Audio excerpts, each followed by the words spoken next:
৩২ মাস পর বাড়ির পথে নুহা ও নাবা। নাফিসা আলিয়া নুহা আর নাফিয়া আলিয়া নাবা প্রজাপতির মতো ঝালর লাগানো একই রকমের হলুদ জামা পরেছে, পায়ে গোলাপি জুতো, হাঁটলে তাতে লাইট জ্বলে।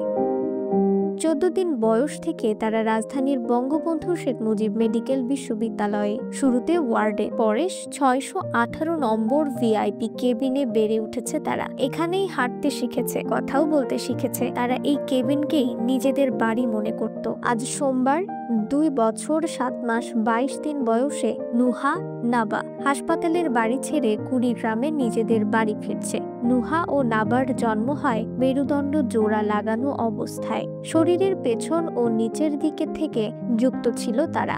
চিকিৎসা বিজ্ঞানের পরিভাষায় এদের বলা হয় কনজয়েন্ট টুইন পিগোপেগাস।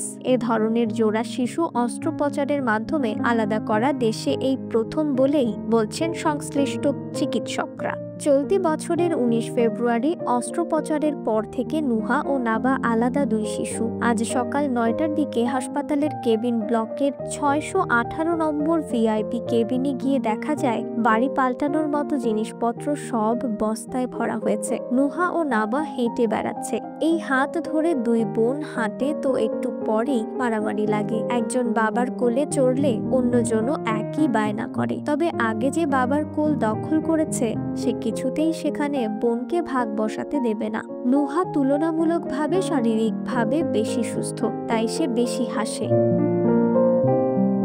নাম জানতে চাইলে দুজনেরই দাবি তাদের নাম নাবা। নুহা আর নাবা আনন্দে মেতে থাকলেও তাদের বাবা মোহাম্মদ আলমগীর হোসেন এবং মা নাসরিন আক্তার তেমনভাবে হাসতে পারছেন না। অনিশ্চিত ভবিষ্যতের দিকে তারা যাত্রা করছেন। পরিবহন শ্রমিক হিসেবে কাজ করতেন আলমগীর হোসেন।